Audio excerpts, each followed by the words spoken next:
حدیث نمبر 41، حدیث نمبر 41، یہ حدیث پوری پڑھنے کی ہے، یہ کمپلیٹ خطبہ ہے جو غدیر خم میں جو حضور خطبہ دیے نا، ایسا نہیں ہوا کہ سیدھا ٹھہرتے علی کی ولایت کا اعلان کر دیے، نہیں، وہ ایک خطبہ ہے، یہ حضور صلی اللہ علیہ وسلم کا خطبہ ہے، اس کو ہم پڑھ لیتے ہیں۔ حدیث نمبر 41، حضرت حذیفہ بن اسید الغفاری رضی اللہ تعالیٰ روایت فرماتے ہیں، فقال، وہ بڑی لمبی روایت ہے، جب حضور اوپر چٹان پہ چڑھ گئے وہاں سے شروع کر رہی ہے، تو اس کے بعد حضور نے فرمایا، کیا فرمایا؟ یا ایھا الناس، اے لوگو، انی قد نبأنی اللطیف الخبیر انہ لن یعمر نبی الا نصف عمر الذی یلیہ من قبلی، فرماتے ہیں کہ بے شک اللہ لطیف الخبیر نے مجھے یہ انفارم کیا ہے کہ ہر اگلا آنے والا نبی اپنے پچھلے نبی سے کم عمر پاتا ہے، ہر پہلے والے نبی کی عمر زیادہ، بعد میں آنے والے کی عمر، جی، نوح علیہ السلام سے عمر کم ہوگی ابراہیم کی، ابراہیم علیہ السلام کی، موسیٰ علیہ السلام کی عمر ابراہیم علیہ السلام سے کم ہوگی، جی، عیسیٰ علیہ السلام کی عمر موسیٰ علیہ السلام سے کم ہوگی، اسی طرح سے جب حضور صلی اللہ علیہ وسلم آئیں گے تو اپنے سابقہ سارے انبیاء سے ان کی عمر کم ہوگی۔ تو فرماتے ہیں وَإِنِّي لَأَظُنُّ أَنِّي يُوشَكُ أَنْ أُدْعَى فَأُجِيبُ، اب وقت قریب آ چکا ہے کہ مجھے بلاوا آئے گا اور میں لبیک کہہ کے چلا جاؤں گا، اب میرے جانے کا وقت قریب آ رہا ہے۔ یہ کب کا خطبہ ہے؟ یہ 10 ہجری، 11 ہجری کے سٹارٹ میں، جی، 11 ہجری کے 3rd مہینے میں، محرم، صفر، ربیع الاول، ربیع الاول میں آقا کا پردہ فرما لیا، دنیا سے وصال ہو گیا 11 ہجری میں۔ یہ کب ہو رہا؟ یہ 10 ہجری کے لاسٹ منتھ میں، جی، 10 ہجری کے، یعنی ذی الحج، حضور صلی اللہ علیہ وسلم کے وصال سے یہ کوئی 3.5 مہینے پہلے کی بات ہے، بس 3.5 مہینے پہلے کی، اس طرح سے کچھ اختلاف ہے اس میں، 70 دن ہوئے تھے، 65 دن ہوئے تھے، اختلاف ہے وہاں پر، بہرحال 2.5 مہینے سے 3 مہینے کے درمیان کا یہ واقعہ ہے۔ فرماتے وَإِنِّي لَأَظُنُّ أَن يُوشَكَ أَنْ أُدْعَى فَأُجِيبُ، قریب ہے کہ مجھے بلاوا آئے گا تو میں چلا جاؤں گا، وَإِنِّي مَسْئُولٌ وَإِنَّكُمْ مَسْئُولُونَ، مجھ سے بھی اللہ تعالیٰ سوال کرے گا اور اے لوگوں تم سے بھی اللہ تعالیٰ سوال کرے گا۔ فَمَا أَنْتُمْ قَائِلُونَ فَمَاذَا أَنْتُمْ قَائِلُونَ، لوگوں بتاؤ جب اللہ تم سے پوچھے گا تو تم کیا جواب دو گے؟ قالوا نشهد انك قد بلغت وجهدت ونصحت، یا رسول اللہ ہم اللہ کے سامنے گواہی دیں گے، صحابہ جواب دیے، یا رسول اللہ ہم اللہ کے سامنے گواہی دیں گے کہ آپ نے اسلام کو ہم تک پورا پہنچا دیا اور آپ نے کافی محنت کی ہے اور آپ نے ہم کو رہنمائی کی ہے، نصیحت کی ہے، صحیح راستہ دکھایا ہے۔ فجزاک اللہ خیرا، اللہ تبارک و تعالی آپ کو خیر عطا فرمائے۔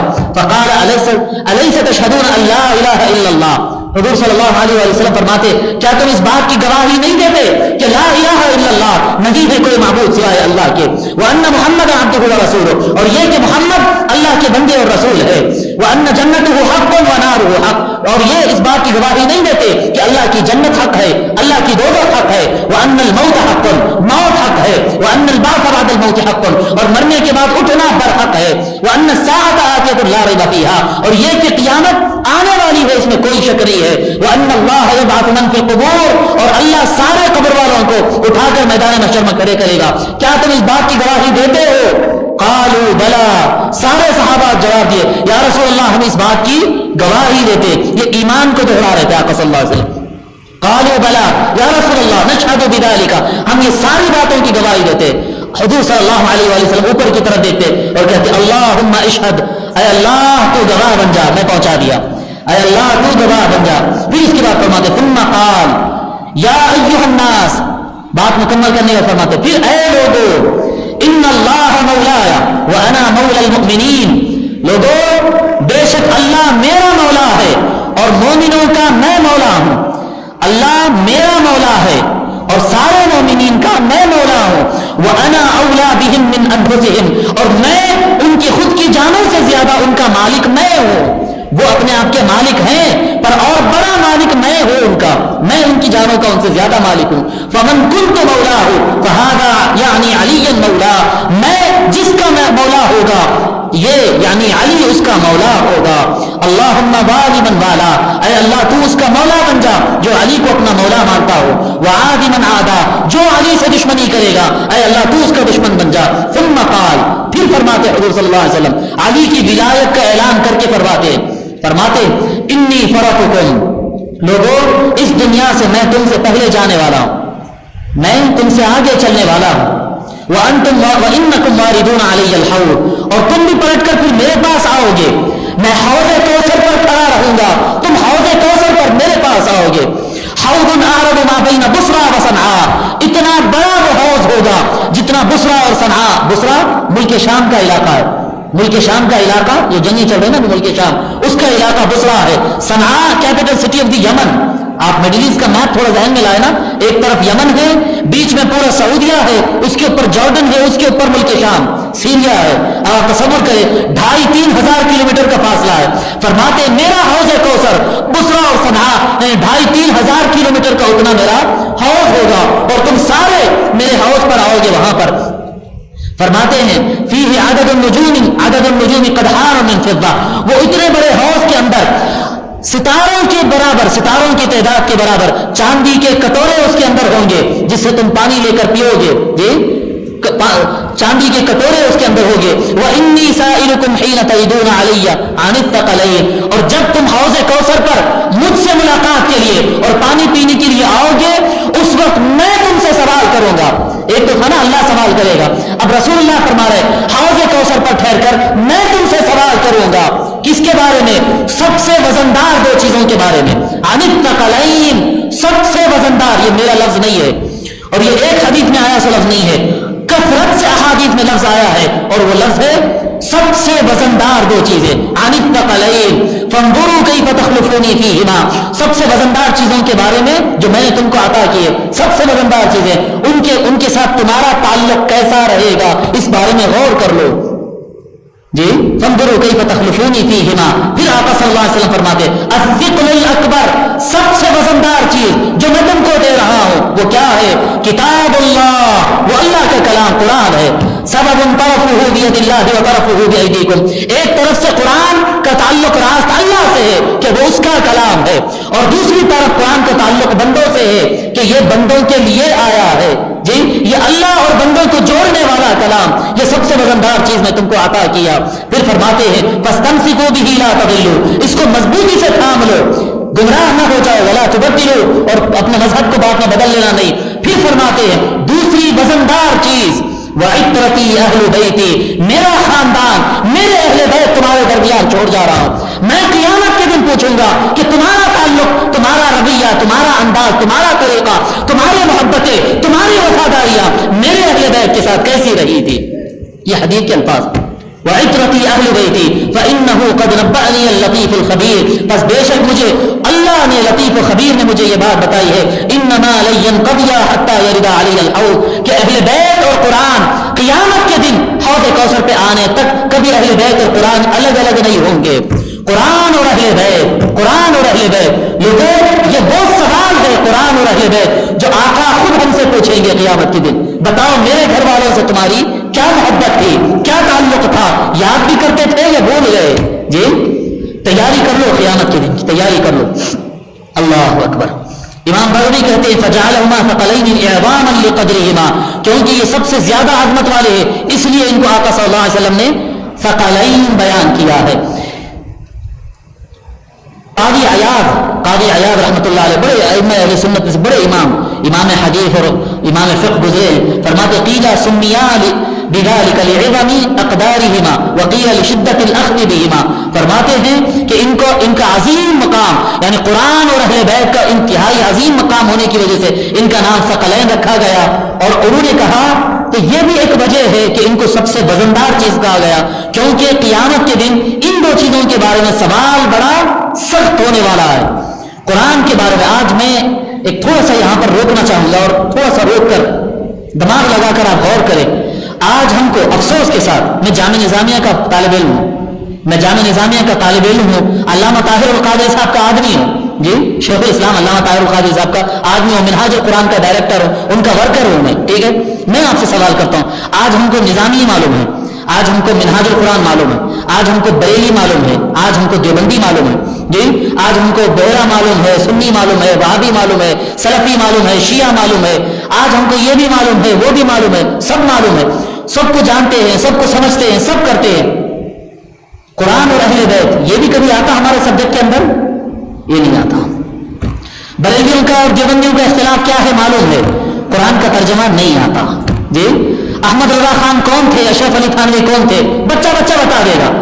یہ بڑوں کی بات نہیں کر رہا ہوں میں, وہ ہوٹل میں بیٹھ کے چائے پیتے ہوئے اس پہ گپ شپ ہوتی ہے, بچہ بچہ ایک آٹو والے سے اگر پوچھے نا وہ بھی بتا دے گا کون تھے اشرف علی تھانوی, کون تھے انوار اللہ فاروقی, کون تھے ابن تیمیہ, کون تھے امام بخاری, یہ سب بتا دیں گے جی, یہ سب بتا دیں گے. اہل بیت کے نام بتاؤ, نہیں بتا سکتے. اہل بیت کے نام بتاؤ, نہیں بتا سکتے. قرآن پڑھو, تجوید سے قرآن پڑھنا نہیں. کیا کیسے مسلمان ہو گئے آج ہم؟ میں نہیں کہہ رہا ہوں کہ ان کو چھوڑ دو, نہیں پکڑو ان کو, آپ مرضی ہے آپ کی, آپ دیوبندی بنے, نظامی بنے, اشرفی بنے, بریلوی بنے, آپ جو آپ کو صحیح لگے بنے ضرور, لیکن یہ تقسیم, یہ تقسیمات, یہ افراد, یہ کتابیں, یہ مدرسے, یہ مختلف فکر سب ہمارے بنائے ہوئے ہیں. جو آقا لا الہ الا اللہ عطا کیے تھے انہوں نے فرض کیا تھا قرآن جانو, میرے اہل بیت جانو. میجورٹی 99% مسلمان ہندوستان میں قرآن تجوید سے دیکھ کے نہیں پڑھ سکتا ہے. 80% مسلمان قرآن پڑھ ہی نہیں سکتا ہے. قرآن 80% مسلمان قرآن پڑھنے ہی نہیں جانتے جی, آتا ہی نہیں سرے سے. جن کو پڑھنا آتا ہے ان میں بھی 15-19% ایسے ہیں جو تجوید سے پڑھنا نہیں جانتے. 1-2% سے زیادہ نہیں ہے آج قرآن تجوید سے پڑھنے والے. قرآن کا ترجمہ کون پڑھتا ہے, کون پڑھتا ہے؟ دیکھو یہ مسجد ہے, یہ مسجد ہے جہاں پر جمعہ کے موقع پر لوگ ہزاروں میں جمع ہوتے, سووں کی تعداد میں جمع ہوتے. یہ شریف دیکھو یہاں پر قرآن رکھے ہوئے. جب مجمع وہاں تک بیٹھتا تو انتظامی کمیٹی کو یہ خیال کیوں نہیں آیا کہ یہ شیلف وہاں بھی لگائیں گے, وہاں بھی لگائیں گے, وہاں بھی لگائیں گے؟ کیوں خیال نہیں آیا؟ کیونکہ ان کو معلوم تھی کہ نہ کوئی لیتا ہے نہ پڑھتا ہے جی. سامنے سب میں دو سب لوگ پڑھ لیتے ہوں گے. چھوڑ دیے ہم قرآن, بھول گئے ہم قرآن بھول گئے, ہم اہل بیت بھول گئے جی, ہم قرآن کا ترجمہ بھول گئے. ہم سمجھے قرآن امام صاحب کے لیے نازل ہوا, امام خطیب صاحب کے لیے نازل ہوا, مولانا اور مفتی کے لیے نازل ہوا, عام آدمی کا کچھ نہیں ہے. نہیں, قرآن صحیح پڑھنا آنا فرض عین ہے. ہر آدمی سے اللہ تعالیٰ پوچھے گا تو قرآن کے بارے میں کیا تعلق رکھتا تھا, تو قرآن کریم کو کتنا پڑھا, تو قرآن کریم کے معنی سمجھنے کے لیے کیا کوشش کیا. اللہ برابر پوچھے گا. اور اسی طرح سے اہل بیت کے بارے میں پوچھے گا. صراط مستقیم کے لیے آقا صلی اللہ علیہ وسلم قرآن اور اہل بیت دیے. بتا تجھے دیوبندی بریلوی تو پتا تھا, نظامی اشرفی تو پتا تھا, قادری چشتی نقشبندی پتا تھا, منہاج القرآن پتا تھا, دعوت اسلامی پتا تھا, پتہ نہیں کون سے جمعیت العلماء, جماعت اسلامی سب پتا تھا. اہل بیت کے نام گن سکتا ہے کیا؟ اہل بیت کے نام نہیں بتا سکتے, اہل بیت کی زندگی نہیں بتا سکتے. میں یہ نہیں کہہ رہا ہوں کہ یہ سب چھوڑ دو, نہیں, آپ کی مرضی ہے, جائز ہے. آپ کو جو صحیح لگے وہ مکتب فکر میں آپ چلیں, جو افراد صحیح لگے آپ ان کے پیچھے چلے. لیکن یہ دو چیز جو آقا نے اسلام دیا نا, وہ آقا نے یہ دو چیز فرض کیا ہے, قرآن اور اہل بیت, قرآن اور اہل بیت. یہ دو چیزیں قرآن میں ذکر ہے. وقال الرسول یا رب ان قوم اتخذوا هذا القرآن مهجورا. آقا صلی اللہ علیہ وسلم اللہ تعالیٰ سے شکایت کرتے. وقال الرسول, اور رسول نے کہا, یا ربی, میرے پروردگار, ان قومی اتخذوا هذا القرآن مهجورا, میری یہ قوم میرا قرآن پڑھنا چھوڑ چکے ہیں. آقا صلی اللہ علیہ وسلم اللہ سے شکایت کر رہے ہیں اور ہم یہاں بیٹھ کے مزے میں سمجھ رہے ہیں ہم تو بڑے سچے عاشق رسول ہیں. ارے سچے عاشق رسول نہیں بابا, آقا ہماری شکایت کر رہے ہیں اللہ کے پاس, ہم عاشق رسول ہیں. اگر سچے مومن بننا ہے, سچے مسلم بننا ہے, واقعی میں اسلام میں آگے بننا ہے, قرآن اور اہل بیت, قرآن اور اہل بیت. یہ کوئی مدرسہ, کوئی تنظیم, کوئی مختلف فکر, کوئی جماعت, یہ شیعہ سنی میٹر نہیں ہے, یہ سلفی وہابی صوفی میٹر نہیں ہے, یہ قادری چشتی حنفی شافعی میٹر نہیں ہے. یہ اسلام کا میٹر ہے جو راست رسول اللہ نے دیا ہے صلی اللہ علیہ وسلم. ایک حدیث نہیں ہے, سینکڑوں حدیث ملتے. ثقلین, دو سب سے وزندار چیزیں, دو سب سے وزندار چیزیں. صحیح ستہ میں یہ حدیث موجود ہے, معاجم میں موجود ہے, مساجد میں موجود ہے, لیکن ہم بھول بھلائیوں میں چلے گئے, بھول بھلائیوں میں چلے گئے. ہم کو اپنے آپ کا محاسبہ کرنا چاہیے, اپنے آپ کا محاسبہ کرنا چاہیے. حضرت جریر رضی اللہ تعالیٰ عنہ فرماتے ہیں, وہی روایت ہے کہ ہم موسم حج میں آئے, طویل روایت ہے, میں پوری روایت نہیں پڑھتا ہوں. پھر ہوتے ہوتے ایک وقت ایسا آیا کہ حضور نماز کے لیے روکے, پھر اس کے بعد مولا علی کا ہاتھ پکڑے اور اٹھا کر فرمائے, من یکن اللہ و رسولہ مولایا فإن ھذا مولا, جس کا اللہ رسول مولا اس کا علی مولا. حضور صلی اللہ علیہ وسلم یہ روایت میں اس طرح کے الفاظ فرمائے. پھر آگے فرماتے اللہم والی من والا, اے اللہ جو علی کو اپنا مولا مانے اس کا تو مولا بن جا, جو علی سے دشمنی کرے تو اس کا دشمن بن جا. پھر آگے فرماتے اللہم من احبہ من الناس فکن لہ حبیبا. یہ بڑا وزندار لفظ ہے صاحب, یہ غور کرنے کا لفظ ہے. حدیث نمبر 42 کے آخری الفاظ کیا فرما رہے ہیں آقا صلی اللہ علیہ وسلم, اللہم من احبہ من الناس, اے اللہ جو علی سے محبت کرتا ہے, جی ایک سوال آگے کا جملہ بولنے سے پہلے، بھائی ہم سب اللہ سے محبت کرتے یا نہیں کرتے؟ اللہ سے جیسی محبت کرنا ہے ویسی کرتے ہیں کیا؟ کوئی بھی اس میں ہاں کا جواب نہیں دے سکتا. ہر آدمی یہ بولتا ہے کہ اللہ سے محبت کرتے ہیں، ہاں بھی محبت کرتے ہیں. جیسی کرنا ہے جی، یعنی اللہ سے سب سے زیادہ اللہ سے محبت ہونا چاہیے، ویسی تو ہے نہیں. اندر ہے محبت، ہے ایمان تو ہے پر بہت کمزور ہے. برابر ہے نا؟ یہ چاہتے ہیں کہ دل میں ایمان یعنی دل میں اللہ تبارک و تعالیٰ کی محبت سب سے زیادہ ہو. یہ بھی اللہ ہی کرنا پڑے گا نا، ہماری کیا طاقت ہے؟ اللہ ہی کرنا پڑے گا. اب حضور صلی اللہ علیہ وسلم دعا کر رہے ہیں، کیا فرما رہے ہیں؟ اللہم من احبہ من الناس، لوگوں میں سے اے اللہ جو علی سے محبت کرے، فکن لہو حبیبا، تو اے اللہ تو اس کا محبوب بن جا. یعنی اللہ ہمارا محبوب بن جائے. حبیب کا لفظ ہے جی، حبیب کا مطلب ہوتا ہے محبوب، بہت زیادہ جس سے محبت کرتے. اے اللہ تو اس بندے کا محبوب بن جا، اس بندے کے دل میں سما جا، اس دل کے صبح شام پہ تو چھا جا. صبح اٹھے اللہ کہے، شام کہے اٹھے اللہ کہے. کوئی چیز کھو جائے، کوئی چیز مل جائے، نہ خوشی ہوتی ہے نہ غم ہوتا ہو. خوشی اور غم صرف اللہ کے لیے ہوتا ہو. یہ جو صرف اللہ کے لیے ہو جانا، سارا کا سارا من اللہ کی طرف پلٹ جانا. اللہ تعالیٰ حضور صلی اللہ علیہ وسلم فرما رہے جو آدمی علی سے محبت کرے گا اللہ اس کا سچا محبوب بن جائے گا. اس کے دل میں اللہ کی محبت. اب آپ اس سے اندازہ کر سکتے ہیں کہ یہ اللہ سے محبت کا جذبہ اور کیفیت اور اونچا لیول جو ہے وہ صرف اولیاء میں کیوں رہتی ہے؟ صرف اولیاء میں کیوں رہتی ہے؟ عوام میں وہ لیول نہیں آتا ہے جو اولیاء میں ہوتا ہے. ولایت کا کنیکشن علی سے ہوتا ہے. برابر ہے؟ کوئی آدمی علی کو مانے بغیر ولی بن نہیں سکتا ہے. ولی کس کو کہتے ہیں؟ جو ساری کائنات سے زیادہ اللہ سے محبت کرتا ہے، جو سب کو بھول کر صرف اللہ کو یاد رکھتا ہے، اس کو ولی کہتے ہیں. ولی بنتا کون؟ جو علی کو پکارتا وہ ولی بنتا ہے. سمجھنے والی بات یہ روٹ. اب دیکھیے آپ، یہ میرے الفاظ نہیں، یہ آقا کے الفاظ. کیا فرما رہے؟ اللہم من احبہ من الناس. یہ سارے مسلمان ہیں مولا جی، ان میں سے جو علی سے محبت کرے گا، جو ٹوٹ کر علی کے لیے ہو جائے گا، اے اللہ تو اس کے دل میں اس کا محبوب بن جا. جی، محبت الہی دل میں بیٹھتی ہے محبت علی کے واسطے سے، محبت علی کے واسطے سے. اور یہ میرے آپ کی بات نہیں ہے، یہ رسول اللہ کی دعا ہے. اب آپ بتائیں رسول اللہ کی دعا قبول ہوئی یا رد کر دیا اللہ تعالیٰ؟ بولیے، رسول اللہ کی دعا اللہ قبول کرے گا یا رد کرے گا؟ قبول کرے گا. تو یہ دعا قبول ہو گئی. دیکھ لو جو ولایت کے راستے پر ہوگا وہ اللہ اللہ. آپ بولے نا غوث پاک کیا کرتے تھے؟ اللہ اللہ کر. غریب نواز کیا کرتے تھے؟ اللہ اللہ کرتے تھے. باقی باللہ کیا کرتے تھے؟ اللہ اللہ.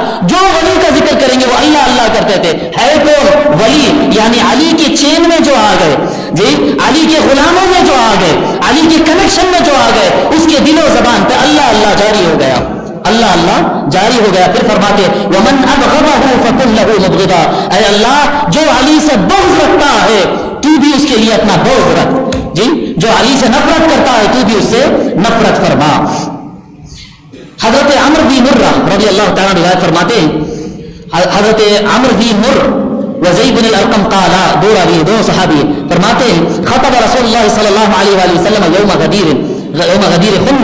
ابھی تھوڑے الفاظ الگ ہے اس لیے پڑھ رہا ہوں یہ حدیث. حضور صلی اللہ علیہ وآلہ وسلم غدیر خم کے مقام پر خطاب فرمائے اور فرمائے من کنت مولا فعلی مولا، میں جس کا مولا علی اس کا مولا. اللہم والی من والا وعادی من عادا. اے اللہ جو علی کو مولا مانے تو اس کا ولی بن جا، جو علی سے دشمنی کرے تو اس کا دشمن بن جا. آگے کیا فرماتے؟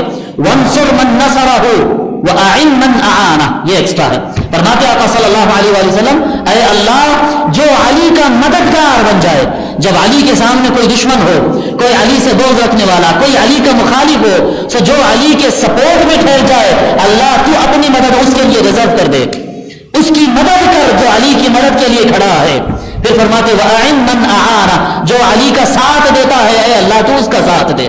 اے اللہ تو اس کا ساتھ دے جو علی کا ساتھ دیتا ہے.